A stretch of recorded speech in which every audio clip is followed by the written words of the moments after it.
Hello, Cardinals, and welcome to our next installment of Beloved. Beloved was shining, and Paul D didn't like it. Women did what strawberry plants did before they shot out their thin vines. The quality of the green changed. Then the vine threads came, and then the buds. By the time the white petals died and the mint-colored berry poked out, the leaf shine was gilded tight and waxy. That's how Beloved looked, gilded and shining. Paul D took to having Setha on waking, so that later, when he went down the white stairs, where she made bread under Beloved's gaze, his head was clear. In the evening, when he came home and the three of them were all there fixing the supper table, her shine was so pronounced, he wondered why Denver and Setha didn't see it. Or maybe they did. Certainly women could tell, as men could, when one of their number was aroused. Paul D looked carefully at Beloved to see if she was aware of it, but she paid him no attention at all, frequently not even answering a direct question put to her. She would look at him and not open her mouth. 5 weeks she had been with them, and they didn't know any more about her than they did about when they found her asleep on the stump. They were seated at the table Paul D had broken the day he arrived at 124. Its mended legs stronger than before. The cabbage was all gone, and the shiny ankle bones of smoked pork were pushed in a heap on their plates.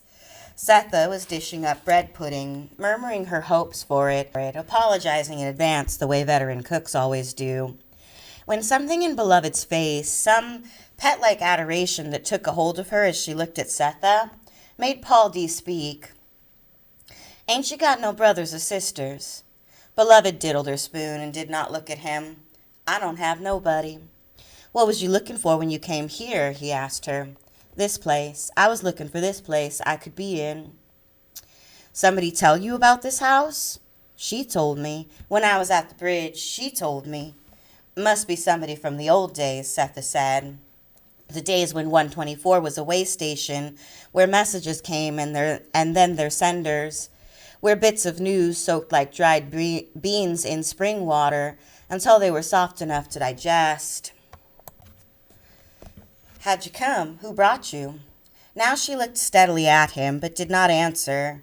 He could feel both Setha and Denver pulling in, holding their stomach muscles, sending out sticky spider webs to touch one another. He decided to force it anyway. "I asked you who brought you here." "I walked here," she said. "A long, long, long, long way. Nobody bring me. Nobody help me." "You had new shoes. If you'd walked so long, why didn't your shoes show it?" "Paul D, stop picking on her." "I want to know," he said, holding the knife handle in his fist like a pole. "I take the shoes, I take the dress. The shoestrings don't fix." She shouted and gave him a look so malevolent Denver touched her arm. "I'll teach you," said Denver, "how to tie your shoes," and got a smile from Beloved as a reward. Paul D had the feeling a large silver fish had slipped from his hands the minute he grabbed hold of its tail. That it was streaming back off into the dark water now, gone but for the glistening marking its route. But if her shining was not for him, who then? He had never known a woman who lit up for nobody in particular, who just did it as a general announcement. Always, in his experience, the light appeared when there was focus, like the 30-mile woman, dulled to smoke while he waited with her in the ditch, and starlight when Sixo got there. He never knew himself to mistake it. It was there the instant he looked at Setha's wet legs. Otherwise, he never would have been bold enough to enclose her in his arms that day and whisper into her back. This girl, Beloved, homeless and without people, beat all, though he couldn't say exactly why, considering the colored people he had run into during the last 20 years. During, before, and after the war, he had seen Negroes so stunned or hungry or tired or bereft, it was a wonder they recalled or said anything. Who, like him, had hidden in caves and fought owls for food. Who, like him, stole from pigs. Who, like him, slept in trees in the day and walked by night. Who, like him, had buried themselves in slop and jumped in wells to avoid regulators, raiders, patrollers, veterans, hillmen, posses, and merrymakers. Once he met a Negro about 14 years old who lived by himself in the woods and said he couldn't remember living anywhere else. He saw a witless colored woman jailed and hanged for stealing ducks she believed were her own babies. Move, walk, run, hide, steal, and move on. Only once had it been possible for him to stay in one spot, with a woman or a family, for longer than a few months. That once was almost 2 years with a weaver lady in Delaware, the meanest place for Negroes he had ever been outside Pulaski County, Kentucky, and of course the prison camp in Georgia. From all those Negroes, Beloved was different. Her shining, her new shoes, it bothered him. Maybe it was just the fact that he didn't bother her. Or it could be timing. She had appeared and been taken in on the very day Setha and he had patched up their quarrel, gone out in public and had a right good time, like a family. Denver had come around, so to speak. Setha was laughing. He had a promise of steady work. 124 was cleared up from spirits. It had begun to look like a life, and damn, a water-drinking woman fell sick, got took in, healed, and hadn't moved a peg since. He wanted her out, but Setha had let her in, and he couldn't put her out of a house that wasn't his. It was one thing to beat up a ghost, quite another to throw a helpless colored girl out in territory infected by the Klan. Desperately thirsty for black blood, without which it could not live, the dragon swam the Ohio at will. Sitting at table, chewing on his after-supper broom straw, Paul D. decided to place her, consult with the Negroes in town, and find her her own place. No sooner did he have the thought than Beloved strangled on one of the raisins she had picked out of the bread pudding. She fell backward and off the chair and thrashed around, holding her throat. Setha knocked her on the back while Denver pried her hands away from her neck. Beloved, on her hands and knees, vomited up her food and struggled for breath. When she was quiet and Denver had wiped up the mess, she said, "Go to sleep now." Come in my room," said Denver. "I can watch out for you up there." No moment could have been better. Denver had worried herself sick trying to think of a way to get Beloved to share her room. It was hard sleeping above her, wondering if she was going to be sick again, fall asleep and not wake, or, God, please don't, get up and wander out of the yard just the way she wandered in. They could have their talks easier there at night when Setha and Paul D. were asleep, or in the daytime before either came home. Sweet, crazy conversations full of half-sentences, daydreams, and misunderstandings, more thrilling than understanding could ever be. When the girls left, Setha began to clear the table. She stacked the plates near a basin of water. "What is it about her vex you so?" Paul D. frowned but said nothing. "We had one good fight about Denver. Do we need one about her too?" asked Setha. "I just don't understand what the hold is. It's clear why she holds on to you, but I just can't see why you holding on to her." Setha turned away from the plates toward him. "What you care who's holding on to who? Feeding her's no trouble. I pick up a little extra from the restaurant is all. And she's nice girl company for Denver. You know that, and I know you know it. So what's it got your teeth on edge?" "I can't place it. It's a feeling in me." "Well, feel this, why don't you? Feel how it feels to have a bed to sleep in and somebody there not worrying you to death about what you got to do every day to deserve it. Feel how that feels. And if that don't get it, feel how it feels to be a colored woman running the roads with anything God made liable to jump on you. Feel that." "I know every bit of that, Setha. I wasn't born yesterday, and I never mistreated a woman in my life." "That makes one in the world," Setha answered. "Not two?" "No, not two." "What Hallie ever do to you? Hallie stood by you. He never left you." "What'd he leave then, if not me?" "I don't know, but it wasn't you, that's a fact." "Then he did worse. He left his children." "You don't know that." "He wasn't there. He wasn't where he said he would be." "He was there." "Then why didn't he show himself? Why did I have to pack my babies off and stay behind to look for him?" "He couldn't get out the loft." "Loft? What loft?" "The one over your head in the barn." Slowly, taking all the time allotted, Setha moved toward the table. He saw. "He told you?" "You told me." "What?" "The day I came in here, you said they stole your milk. I never said what it was that messed him up. That was it, I guess. All I knew was something broke him. Not a one of them years of Saturdays, Sundays, and nighttime extra never touched him. But whatever he saw go down in that barn that day broke him like a twig. He saw? Setha was gripping her elbows as though to keep them from flying away. He saw. He must have. He saw them boys do that to me and let them keep on breathing air. He saw. He saw. He saw. Hey, listen up. Let me tell you something. A man ain't a goddamn axe, chopping, hacking, busting every goddamn minute of the day. Things get to him. Things he can't jot down because they're inside. Setha was pacing up and down in the lamplight.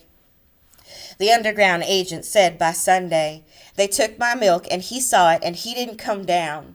Sunday came and he didn't. Monday came and no Hallie. I thought he was dead, that's why.